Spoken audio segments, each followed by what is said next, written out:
My name is Chris Capicella, and I'm the Chief Marketing Officer for Microsoft.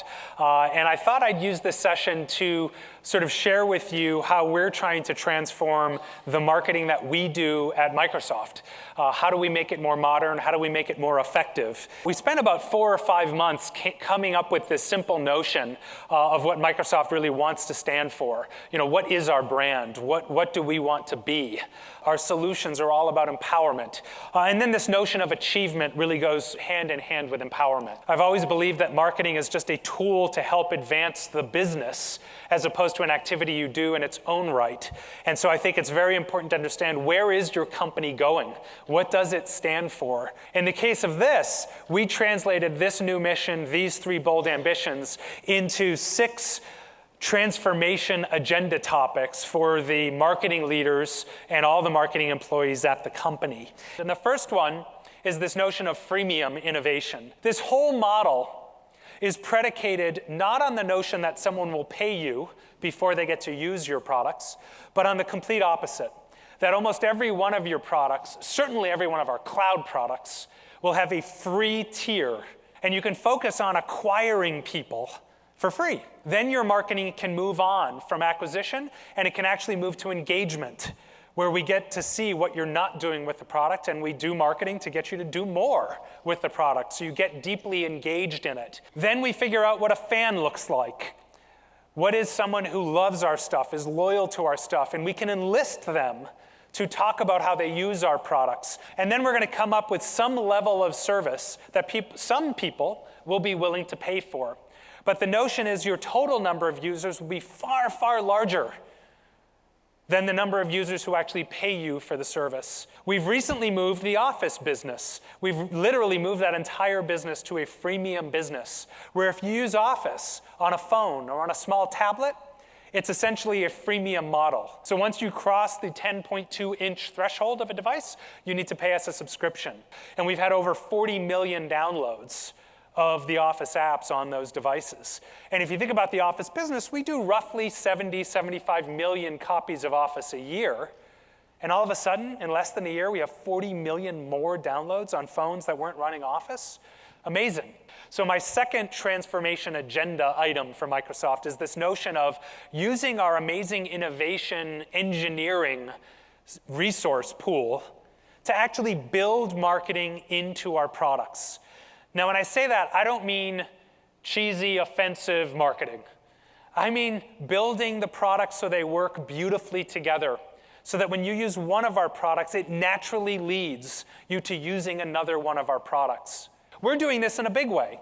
If you click on the Surface Pro 3 pen, you naturally become a OneNote user. That took really hard engineering work.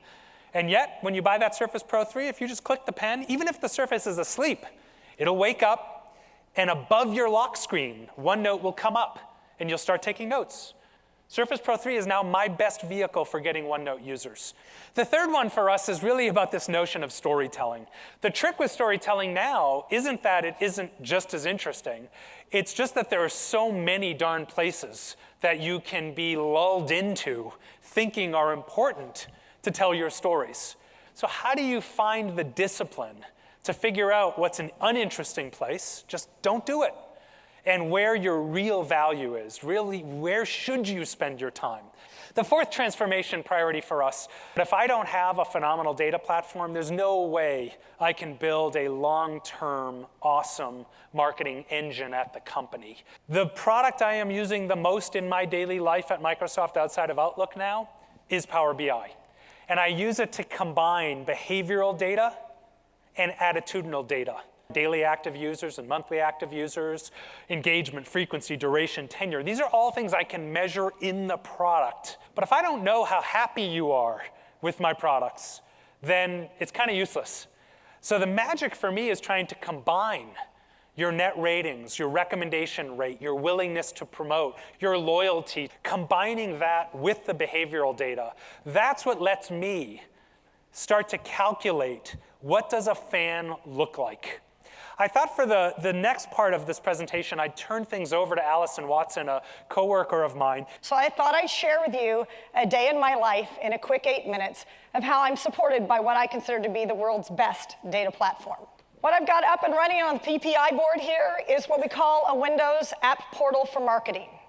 It brings together the 58 applications that are both new and old that run inside Microsoft into one beautiful screen touch interface for me to run my business.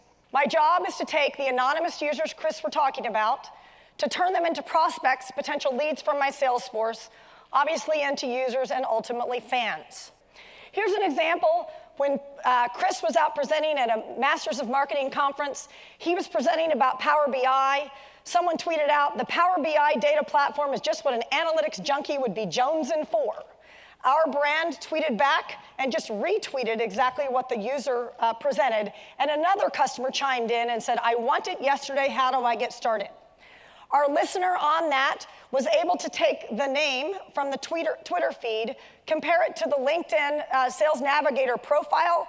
We had a sales rep reach out immediately, and we were on a sales call within 5 days directly to the customer, talking about landing Power BI in their organization.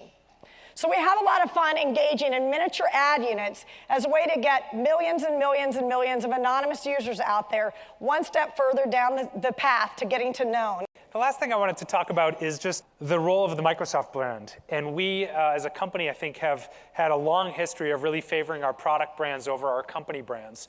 But a couple of things have changed. Number one, we know consumers are choosing an ecosystem more than ever. They might buy one device at a time, but as soon as they buy a device, they're getting pulled in to an Apple ecosystem or an Android ecosystem or a Windows or Microsoft ecosystem.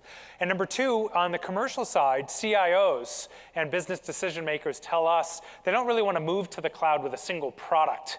They want to move to the cloud with a partner. They're going to bet on Microsoft or on Amazon or on Google to move to the cloud, IBM, what have you. So that both of those trends tend to make us want to lean more to the Microsoft brand itself. So that's it. Those are the 6 things that we're trying to transform as a marketing organization. I hope it stimulated some thought in your mind, and I hope it's been a worthwhile session. And again, thank you so much for being here at Convergence. Enjoy the rest of the show.